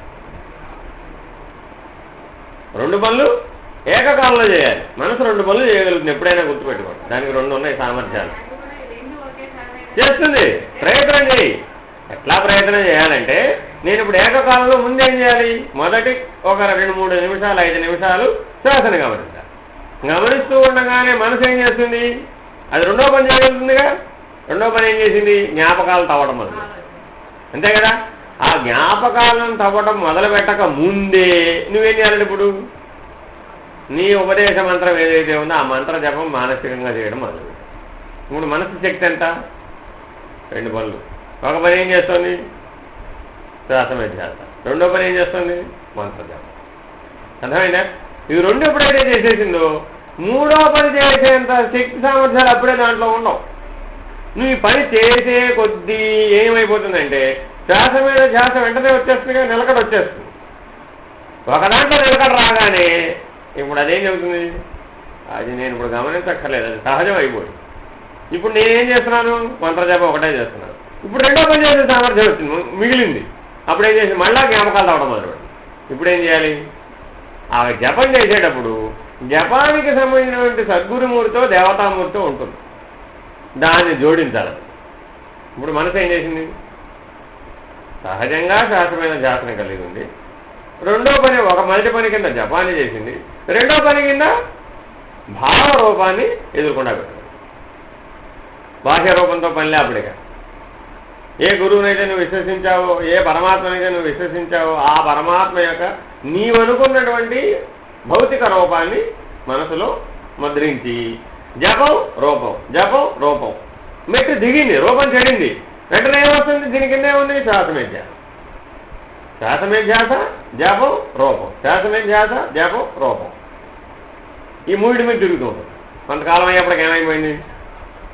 శ్వాస మీద ధ్యాస సహజమైపోతే జపం రూపం చెడింది. ఒకవేళ పైన రూపం చెడింది, ఏదో ఆలోచన వచ్చి ఏం చెడుతుంది? ముందేం జరుగుతుంది? భావరూపం చెడుతుంది. చెడగానే వెంటనే కిందకి చూడాలి. కిందకి చూసేమైంది? మళ్ళీ ధ్యాసలోకి వచ్చేస్తాం, మళ్ళీ పైకి చూడుకుడు, మళ్ళీ రూపం వస్తుంది. ఇలాగ అభ్యాసం చేయగా చేయగా, ఈ సాధన చేయగా చేయగా కొంతకాలానికి ఏమైపోతావు? ఈ శ్వాస మీద ధ్యాస సహజమైపోయింది, మనసు జపము రూపము కలిగింది. ఇంకా కొంచెం స్థిరపడేటప్పటికి జపంతో పని లేకుండా పోయింది, ఒట్టి రూపం కళ్ళ ముందు. ఇంకా కొంతకాలం అయ్యేప్పటికీ అక్కడ ఎదుర్కొన్నా నువ్వు ఏ రూపాన్ని అయితే పెట్టావు ఆ రూపమే నేను అయిపోతావు. ఇప్పుడు ఎక్కడుంది కదా రూపం, భావరూపం, ఇటు అయిపోయింది. దానికి నాకు భేదం లేదు. ఇక నిర్ణయం వచ్చేసింది. నిర్ణయం రాగానే ఇప్పుడు ఏమైంది? మనసు బుద్ధిలోకి మారిపోయింది. అర్థమైందా? బుద్ధి ఎన్ని పనులు చేస్తుంది? ఒకే పని చేస్తుంది, నిర్ణయం చెబుతుంది. అంటే ఆ గురు రూపానికి నాకు భేదం లేదు, ఆ పరమాత్మకి నాకు భేదం లేదు. నిర్ణయం చేసే కానీ ఇక మనసులో ఏ ఆలోచన ప్రారంభమైన ముందు ఈ నిర్ణయంతో ఆలోచన ప్రారంభం. కాబట్టి సాధన యొక్క ఫలితం ఇదన్నమాట. విచారణ చేస్తేనేమో అవగాహన వచ్చింది. విచారణ చేస్తే ఏం కలిగింది? అవగాహన కలిగింది. కానీ ఒకటి అవగాహనతో నీకు బలం ఉందే మరి ఇప్పుడు లేదు. అర్థమైందా?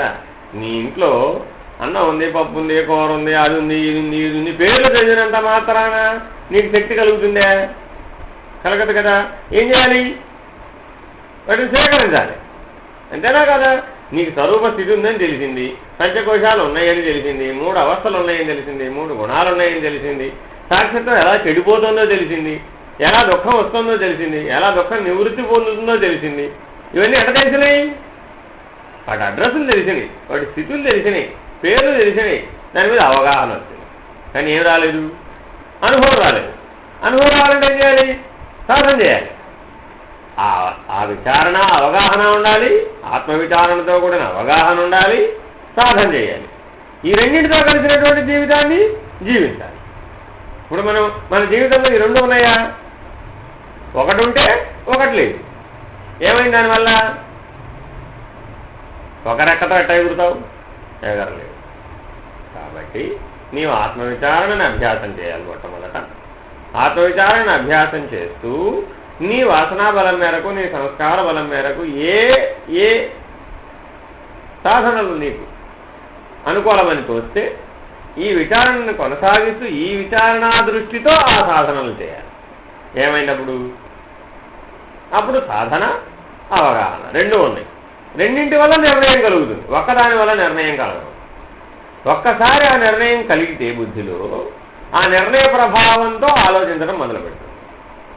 తద్వారా ప్రతి ఆలోచనలోనూ ఆ నిర్ణయమే ప్రతిఫలిస్తుంది. అట్లా కొంతకాలం ఆ నిర్ణయంతో జీవించేటప్పటికీ నీలో సమూలమైనటువంటి మార్పులు వస్తాయి. అప్పుడు నీ జీవితం అంతా మారిపోయినటువంటి నూతనమైనటువంటి జీవితం, ఆత్మానుసార జీవితంగా పరిణామం. కాబట్టి ప్రతి ఒక్కరూ ఏం చేయాలండి? సాధన. ఏమండి నేను సహస్రనామం చేయమంటారా, అష్టోత్తరం చేయమంటారా? ఏదో ఒకటి ఏం చేస్తే ఏం తేడా ఉంది? అది నీకేగా లెక్క, ఆయనకేమో లెక్క ఉందా?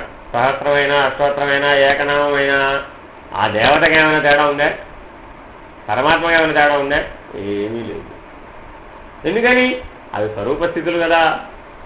నీ స్వరూప స్థితిలో ఏముందో అక్కడ అదే ఉంది కదా. కాబట్టి నీ మొట్టమొదటి ఏం చేయాలి? ఆత్మవిచారణ చేయి. ఈ విచారణతో ఒకే ఒక సాధన చేయగలుగుతాడు. ఏమిటన్నది ఇందాక చెప్పింది. ముందేం చేయాలి? విచారణ చేయి. రెండోది ఏం చేయాలి?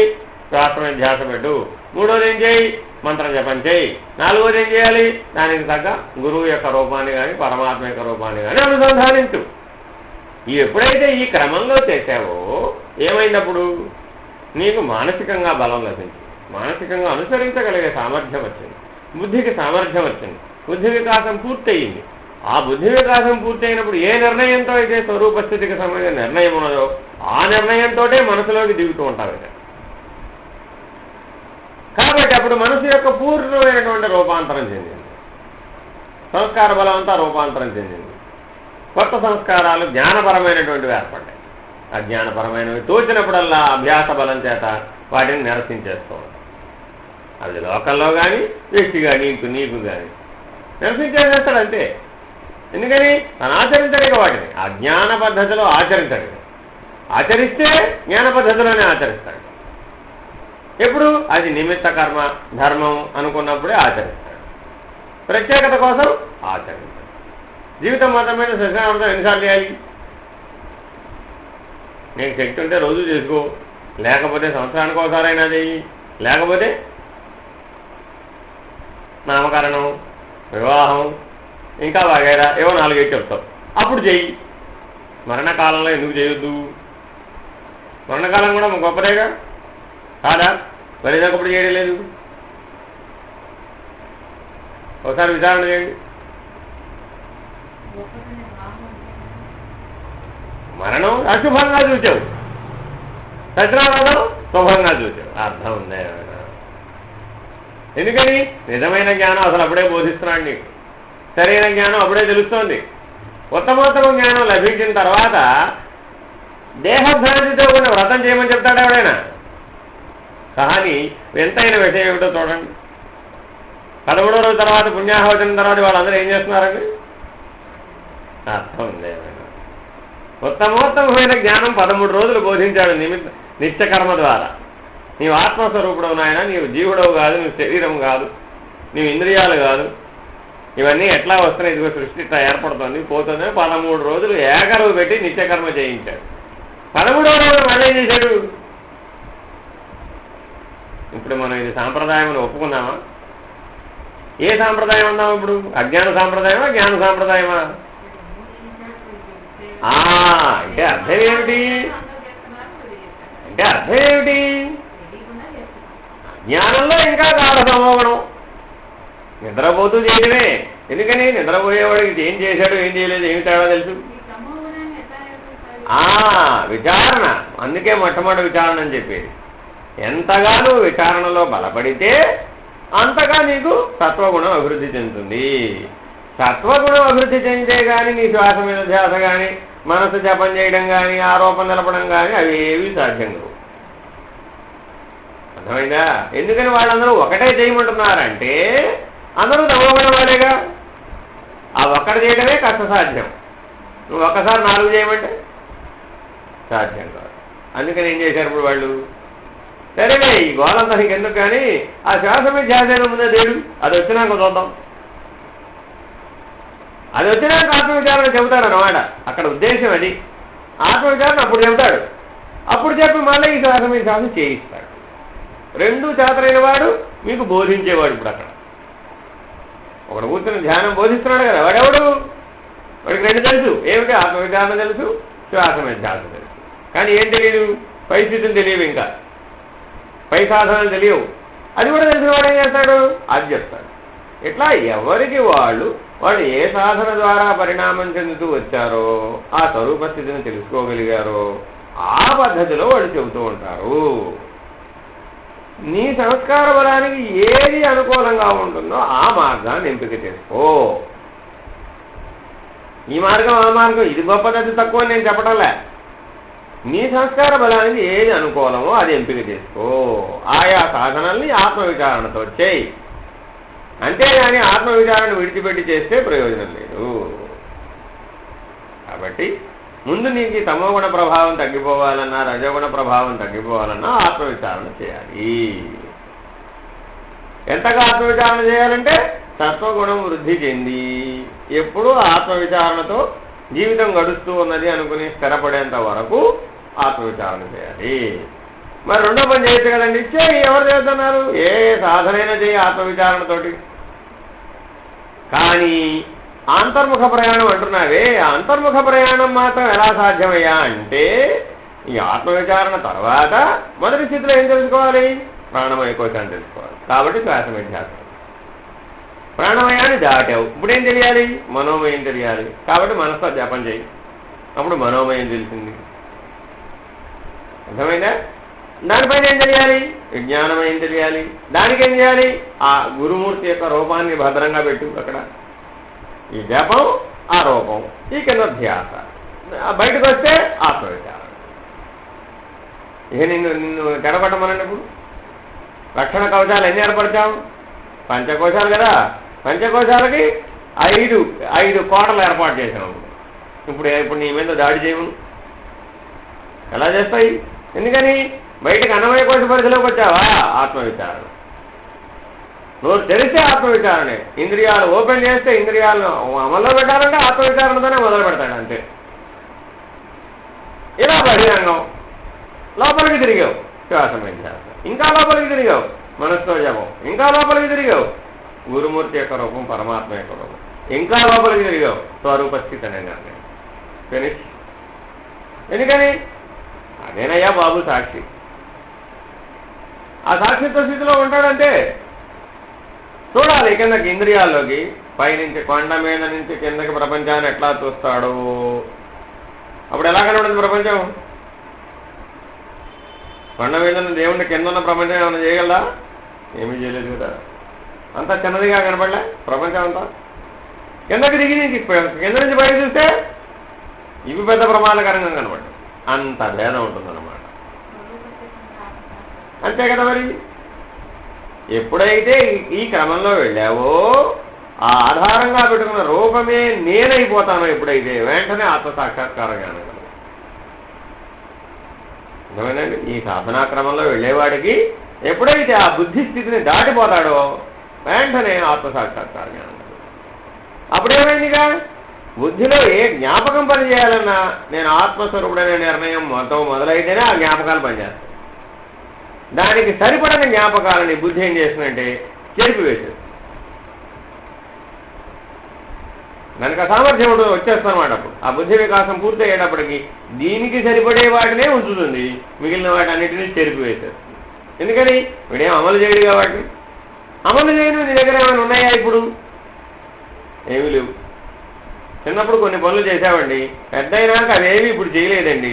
వాటికి సంబంధించిన జ్ఞాపకాలు నీ దగ్గర ఇప్పుడు ఏమైనా ఉన్నాయా? లేవు. ఎందుకని? బుద్ధి స్పష్టంగా చెరిపివేసింది. ఆ కొన్ని మిగిలినవి ఏమిటి? అదే ప్రారంభం. ఇప్పుడు ప్రారంభం తెలిసి వాటిని రద్దు చేయాలి అంటే ఇంత దూరం రావాలన్నమాట. ఆత్మసాక్షాత్కార జ్ఞానం కలిగితే గాని ప్రారంభం రద్దవదు. ఎట్లాగా? ఆ జ్ఞానంతో అప్పుడు కర్మకాండాన్ని చూస్తాడు, ఆ కర్మ ప్రభావాన్ని చూస్తాడు. ఆ జ్ఞానంలో ఈ కర్మ బీజాలు దగ్ధమైపోయింది. అన్నీ అప్పుడు తెలుస్తాయి.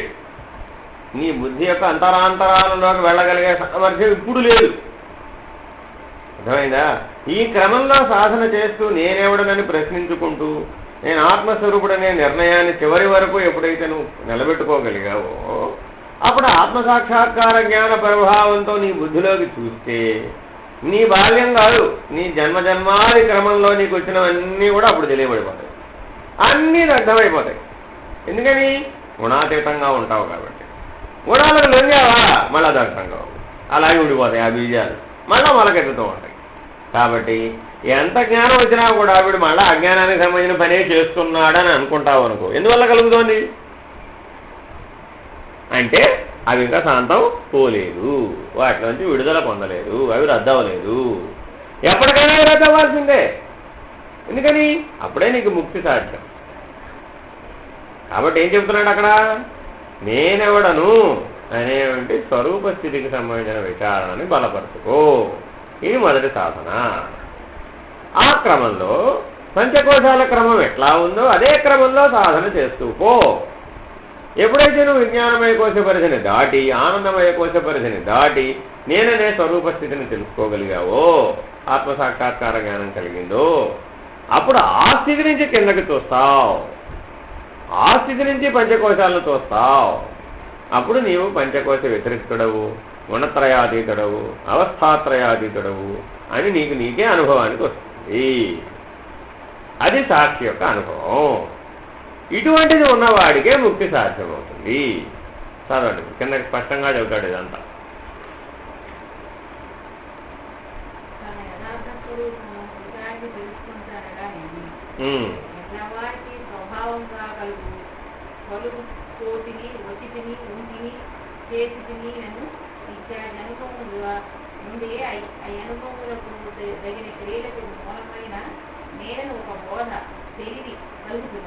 అది ఏం చేస్తున్నావు ఇప్పుడు మనం? పోయితిని, వచ్చితిని, తింటిని, ఉంటిని అంటున్నావు కదా. వాటన్నిటికీ మూలం ఎవరు? నేను. ఆ నేననే గుర్తు, నేననే ఎరుక, నేననే బోధ, ఆ నేననే నిర్ణయం నీకు ఎప్పుడైతే నువ్వు దాన్ని ఆశ్రయించావో అప్పుడు ఇచ్చితిని, వచ్చితిని, పోతినికి ఏమైనా ప్రాధాన్యత ఉందే? లేదు కదా. అట్లా చెయ్యి వాటిని. ఇప్పటివరకు దేనికి ప్రాధాన్యత ఇచ్చావు? ఈ ఇచ్చితిని, వచ్చితిని, పోతినికి ప్రాధాన్యత ఇచ్చావు. అందువల్ల ఏమయ్యా? దుఃఖభారం పొందుతున్నావు, దుఃఖానికి లొంగిపోయావు, దుఃఖానుభవాన్ని కలుగుతోంది, నీకు అజ్ఞానానుభవం కలుగుతోంది, దేహాభిమానం కలుగుతోంది. దీంట్లోంచి బయటపడు. ఎట్లాగా? వీటన్నిటికీ మూలం ఎవరు? నేను. ఆ నేను ఆశ్రయించు, ఆ స్వరూప స్థితిని ఆశ్రయించు, ముక్తిని పొందు. తర్వాత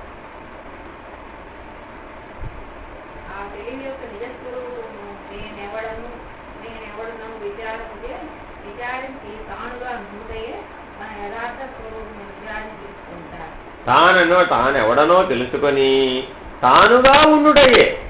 తెలుసుకున్న తర్వాత మళ్ళా కిందకు వచ్చేయకూడదు. ఇప్పుడు మనం ఏం చేస్తున్నాం? తెలుసుకున్నాం అంటున్నాం, కానీ పాత పద్ధతిలోనే చేస్తాం. ఏమైనప్పుడు అజ్ఞానానుభవమే కలుగుతుంది, కానీ జ్ఞానానుభవం వస్తుందా? రాదు కదా. కాబట్టి తానెవడనో తెలుసుకొని తానుగా జీవించవలయను. ఇది ముఖ్యం.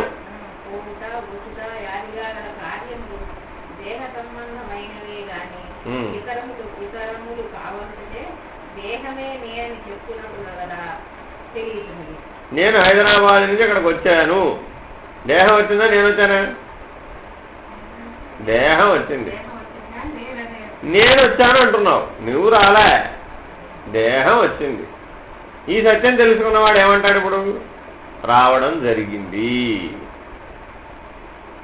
విజయవాడ రావడం జరిగింది. ఎవరు? శరీరం. నేను అక్కడ నేనే, ఇక్కడ నేనే. తమరితో మాట్లాడడం జరిగింది, గురువు గారిని ఆశ్రయించడం జరిగింది, పెళ్లి బాగా జరిగింది, వ్రతం బాగా జరిగింది. ఎందుకని? బాహ్యం అదంతా జరుగుతూ ఉంటుంది. అది నేను ఏం జరగను, కదలను, సాక్షి. పూర్వ పెద్దవాళ్ళు ఏం మాట్లాడేవాళ్ళు? నాయనా ప్రయాణం బాగా జరిగిందా? ప్రయాణం బాగా చేసేవాళ్ళని అడిగేవాళ్ళ? ఎవ్వరు అడగరండి. ఇప్పుడు ఏమడుగుతున్నారు? చూసుకోండి ఎంత భేదం ఉందో మాటలో. అనుభవవాక్యం అన్నమాట అది. నాయనా ప్రయాణం బాగా జరిగిందా? క్షేమంగా రాగలిగారా? ఇట్లాగా పూర్వం పెద్దలు ఆ అనుభవ జ్ఞానంతో మాట్లాడేవారు. మనం కూడా ఇప్పుడు ఎట్లా మాట్లాడతాం? ఇప్పుడుగా ఆ జ్ఞానం వచ్చినప్పుడు అట్లా మాట్లాడతాం. జ్ఞానం లేనప్పుడు ఏమైపోయింది? అజ్ఞానంగానే మాట్లాడాం. ఏసీ బాగుందే, సీటు కుషన్ బాగుందే, ఇలా అడుగుదాం అన్నమాట. ఇప్పుడు ఏమైపోయినప్పుడు పూర్తిగా దేహభ్రాంతిలో మునిగిపోలే. అర్థమైనా? కాబట్టి నువ్వు మాట్లాడడం అనుకున్నావు, మాటల్లోనే అజ్ఞానం ఉందిరా బాబు, దానివల్లనే అసలు బలపడుతుంది. నువ్వు మాట్లాడకుండా ముందు విచారణ చెయ్యి. దేహంగా మాట్లాడుతున్నావా? దేహం అనే తెలుగుతో మాట్లాడితే అదే బలపడిపోతుంది. కాబట్టి దేహం అనే తెలుగులో మాట్లాడమాక. నేను దేహం కాదు, నేను ఆత్మస్వరూపుడను. ఆ స్వరూప స్థితిని గుర్తుంచుకొని మాట్లాడు, ఆ స్వరూప స్థితిని గుర్తుంచుకొని ఆలోచన చేయి, ఆ స్వరూప స్థితిని గుర్తుంచుకునే ఏ పనిలోకైనా దిగు. ఆత్మ విచారణ లేకుండా దేంట్లోకి అనుమతించమాక, దేంట్లోకి దిగమాక. ఇది అభ్యాసం చేయి. ఈ అభ్యాసం బలపడవలసిందే. తర్వాత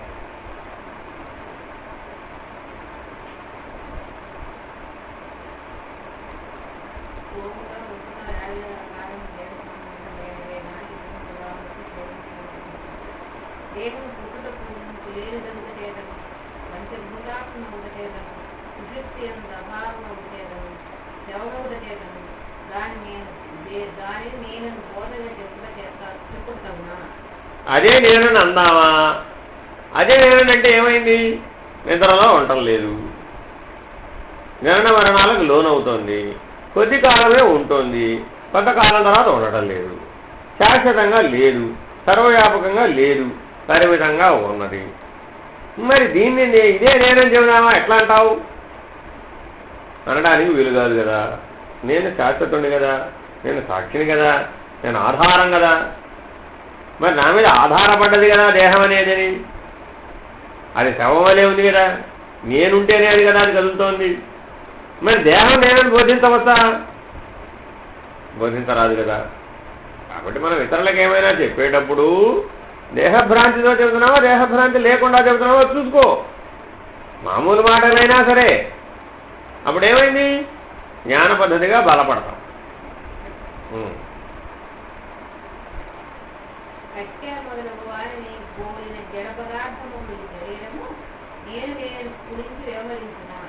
ఆగండి, ఇక్కడ ఏమడుగుతున్నాడు సూటిగా?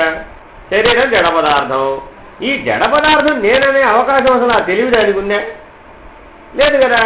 ఎలా లేదు? నీ ఎదురుకుండా ఒక కట్టె ఉంది, ఆ కట్టె నేనంటుందా?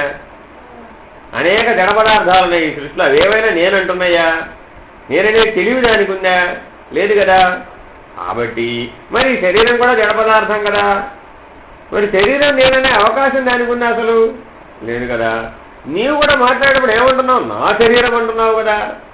కాబట్టి నేను వేరే, శరీరం వేరే కదా. శరీరానికి ఎప్పటికీ నేననే తెలివి రాదు కదా. మరి శరీరం నేనని అంటావే, అది ఎప్పటికీ సాధ్యం కాదు కదా. ఇలా తెలుసుకో. తర్వాత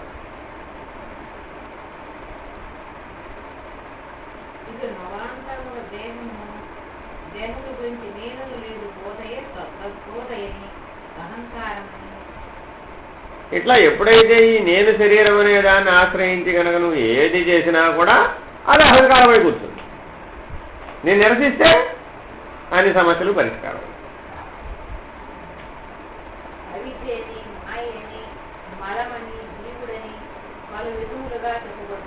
ఎన్ని పేర్లు పెట్టని వేదాంతంలో నువ్వు జీవుడను, మాలిన్యమను, మలమను. మలం అంటే ఆణవ మలము, మాయే మలము, మాయిక మలము అని 3 రకాల మలములు అన్నమాట.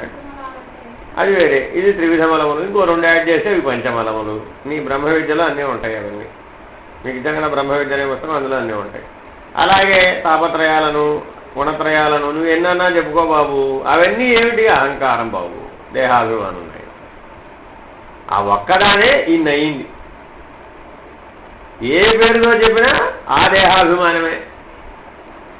అది స్థూల దేహాభిమానమును, సూక్ష్మదేహాభిమానమును, కారణదేహాభిమానమును, మహాకారణ దేహాభిమానం. ఏదైనా దేహమే కదా. కాబట్టి దానికే అనేక పేర్లు, అనేక స్థితులు. కానీ అదంతా కలిపితే ఏమిటి? దేహాభిమానమే, అజ్ఞానమే. మాయన్న అజ్ఞానమే, మిథ్యన్న అజ్ఞానమే. ఇన్ని రూపాలలో ఉంది ఆ దేహాభిమానం. అర్థమైందా? అందుకని ఏమంటున్నాడు? నువ్వు ఎటు చూసినా అదే కనబడుతుందిరా బాబు. చూసినప్పుడల్లా నువ్వేం చేయాలంటే ఇప్పుడు కనబడుతున్న దేహాభిమానంలో నువ్వు అది ఎట్లా కావో చూడు. అర్థమైందా? నువ్వు అది కావు కదా, అది ఎట్లా కావో అనే దృష్టితో దాన్ని చూడడం నేర్చుకో.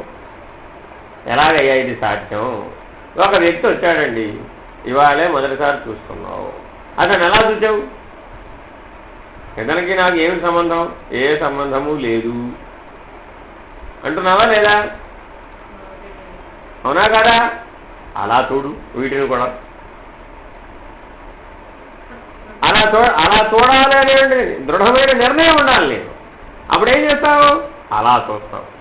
అప్పుడేమయ్యావు?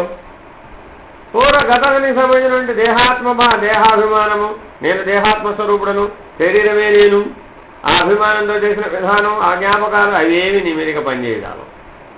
ఎప్పటికప్పుడు కొత్తవాడివే.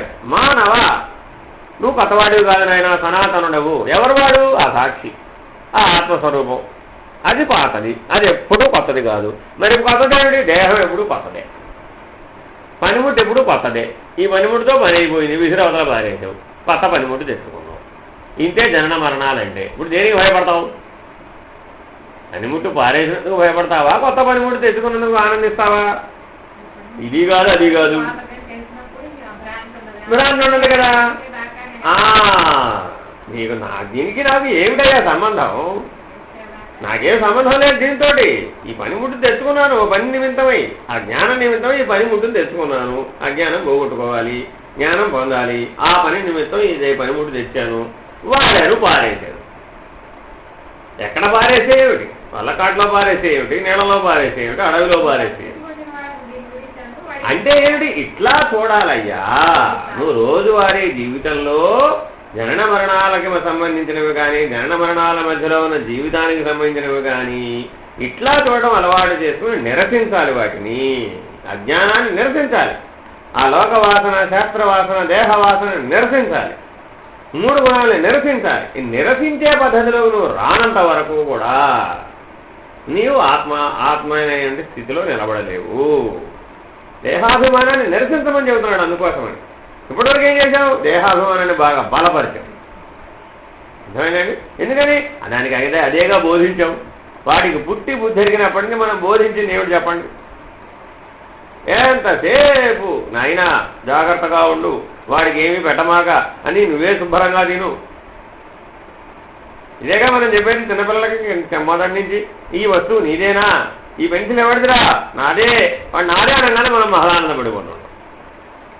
ఈ చొక్కా ఎవరిది? నాదే. ఇదేగా పిల్లలకి చిన్నప్పటి నుంచి నేర్పించేది అనిపిస్తున్నాం కదా. ఎందుకని? బాగా మనం దాంట్లో బలపడి ఉన్నాం. వాడు కూడా బలపడితే ఆ మహదానందం. ఇంతా పరమాత్ముడు ఇచ్చిందే కదా ఈ సృష్టి అనే దివ్యత్వ భావంలో చూస్తే నీదేది నాదేది ఉన్నదా ఇక్కడ? నువ్వు తెచ్చుకున్న పనిముట్టే నీది కాదు, అది ప్రకృతిలో భాగం. నీ అంటావా? నువ్వు సాక్షివి, అది పరమాత్మలో భాగం. నువ్వే లేని వాడవు, ఈ ప్రకృతి అంతకంటే లేనిది. మరి ఆ లేని దాన్ని పట్టుకుని బలపడిపోయానంటావేమిటి? అర్థం ఉందేమైనా? కాబట్టి నీవు ఇలా విచారణ చేయడం నేర్చుకో. దేహాభిమానాన్ని నిరసించాలి. ఆ దృష్ట్యా ఉన్నటువంటి లౌకవాసన, శాస్త్రవాసన, దేహవాసన నిరసించాలి. 3 గుణాలని నిరసించాలి, 3 అవస్థల్ని నిరసించాలి. ఇదంతా ఎందులో భాగం? అదంతా దేహాభిమానమే రాబం. ఇలా ఎప్పుడైతే నువ్వు నిజ జీవితంలో జీవిస్తావో అప్పుడు నీకు ఆత్మానుభవం సాధ్యమవుతుంది. ఇవి నిరసించకుండా ఎప్పటికీ సాధ్యం కాదు. నిరసించినప్పుడు ప్రపంచం ఎవరు ఒప్పుకోరు కదండి. నువ్వు పనిముట్టు ప్రపంచం కోసం తెచ్చుకున్నావా, జ్ఞానం కోసం తెచ్చుకున్నావా? తెచ్చుకోలేదుగా. ఇళ్లలో ఎవరు చెబితే తెచ్చుకున్నావు ఈ పనిముట్టుని? పోనీ వీళ్ళలో ఎవరు చెబితే రేపు పొద్దున వదిలేస్తావు? నీ జనన మరణాలకు వీళ్ళ కారణం కాదు కదా. మరి నెపం వాళ్ళ మీద పెడతావు ఎందుకు? తప్పించుకో చూస్తున్నావు. ఎవరి నుంచి తప్పించుకుంటావు? నువ్వు జన్మజన్మలెత్తినా నీ అజ్ఞానం నీ వెంటే వస్తుంది, నువ్వు జన్మజన్మలెత్తినా నీ జ్ఞానము నీ వెంటే వస్తుంది. అది ఎక్కడికి పోదు కదా. ఆ జ్ఞానము పోయేది కాదు, ఈ జ్ఞానము పోయేది కాదు. ఎందుకని? సృష్టిలో ఉన్నటువంటి అందరిలో ఉంది ఇది. ఎందుకుంది? దాన్ని తెలుసుకొని ప్రయత్నం చేసి మారే దాంట్లో మారని దాన్ని గుర్తించాలి. అజ్ఞానావృతంగా కనబడుతున్న దాంట్లోనే జ్ఞానం ఉంది. ఆ జ్ఞాన దృష్టితో చూడటం నీకు రావాలంటే ఇది ఇట్లా ఉండాలి. కాబట్టి పరమాత్ముడు అట్లా ఏర్పాటు చేశాడు. అప్పుడేమైంది? ఈ సృష్టి అంతా గురువు అయింది. ఈ సృష్టి అంతా బోధించేదే. నిన్ను చక్కగా చెబుతోంది, దేహాభిమానాన్ని నిరసించమంటోంది, దుఃఖాన్ని వదిలేయమంటోంది. ప్రపంచంలో ఎవడైనా నిన్ను వచ్చి నువ్వు బాగా దుఃఖిస్తావని అడిగితే మనం ఏం చెప్తాం? వీడెవడరా బాబు నన్ను దుఃఖిస్తావని అడుగుతాడు ఏమిటి అంటావా లేదా? ఈ సృష్టి ఎప్పుడైనా నిన్ను దుఃఖించమని కోరిందా? కోరలేదు కదా. మరి నువ్వు ఎందుకు దుఃఖిస్తున్నావు? ఈ సృష్టి ఏదో బోధించిందంటాడు. సృష్టి ఎప్పుడు జ్ఞానాన్నే బోధిస్తున్నది. నీవు అజ్ఞాన దృష్టితో చూడడం చేత ఈ సృష్టి అంతా అజ్ఞానంగా మాయలాగా కనబడుతుంది. జ్ఞాన దృష్టితో చూస్తే అంతా పరమాత్మయే. అసలు మాయకు ఉనికేది, మిథ్యకు ఉనికేది లేదు కదా. అవి లేనివి కదా. మాయ అంటేనే అర్థం లేనిదని, మిథ్య అంటే లేనిదని. మరి ప్రపంచం అంతా ఏమిటి? అంతా పరమాత్మే. నేను పరమాత్మనేది, ఈ సృష్టి పరమాత్మ కదా, అది కూడా పరమాత్మ. ఇది సమిష్టి అనుభవం, ఇది బ్రహ్మానుభవం. సృష్టిగా చూస్తే ఆత్మానుభవం, సమిష్టిగా చూస్తే బ్రహ్మానుభవం. ఈ రకంగా జీవన్ముక్తిని విదేహముక్తిని పొందుతారు. అట్లా పొందాలి అంటే క్రమం ఎలాగా? దేహాభిమానాన్ని నిరసించాలి, 3 గుణాలని నిరసించాలి, 3 వాసనల్ని నిరసించాలి, 3 అవస్థల్ని నిరసించాలి. ఎంతకటి కష్టమైనా సరే. ఆ కష్టమంతా ఏమిటి? నీ అజ్ఞానాన్ని నువ్వు పోగొట్టుకుంటున్నావు. అంతకు మించి ఏం చేయటం లేదు. ఏం ప్రపంచాన్ని ఉద్ధరించే కార్యక్రమం ఏం చేయటలే. నీవు స్తంభానికి కట్టివేయబడి ఉన్నావు. ఎవరు కట్టేశారు? నిన్ను నువ్వే కట్టేసుకున్నావు. ఎవరు విముక్తి? నువ్వే చేసుకోవాలి. మరి గురువు పరమాత్మ ఏం చేస్తారు? నీకు ఆ శక్తి వచ్చేట్టుగా చేస్తారు. నువ్వు ఎట్టా విప్పుకుంటే విప్పుకోగలవో మార్గదర్శనం చేస్తారు. నీకు ఆ సామర్థ్యం వచ్చేట్టు చేస్తారు. ఎలా నువ్వు మారితే నిరసించుకోగలవో నీకు ఆ తెలివి వచ్చేట్టు చేస్తారు. అంతేగాని తానొచ్చి స్వయంగా నీకు అట్లే విప్పే అవకాశం ఉంది. ఎందుకని? అట్లా విప్పితే ఏం చేస్తావు? నాకు మళ్ళా బంధమే బాగుందని మళ్ళా తొట్టేస్తావు. నీకు స్వానుభవ జ్ఞానంతో ముక్తిని పొందాలి. కానీ ఇన్నేదో తీసుకెళ్ళి ఆ అటక మీద కూర్చోబెడితే ఎంతసేపు ఉంటావు? కిందే బాగుందని డాములు పడతావు. కాబట్టి ఈ ప్రపంచంలో అనుభవ జ్ఞానం ఉన్న ఎవరు కూడా అలా చేయరు. నీకు ఆ సామర్థ్యం వచ్చేట్టు చేస్తావు. అందుకని ఏం చేయమంటున్నాడు? నేనెవడనని విచారణ చేయమంటాడు. ఆ ప్రశ్నతో ఆ నిర్ణయంతో మొదలుపెట్టు. అప్పుడు స్వరూప స్థితిని పొందగలుగుతావు. సాయిరామ్. భోజనం తర్వాత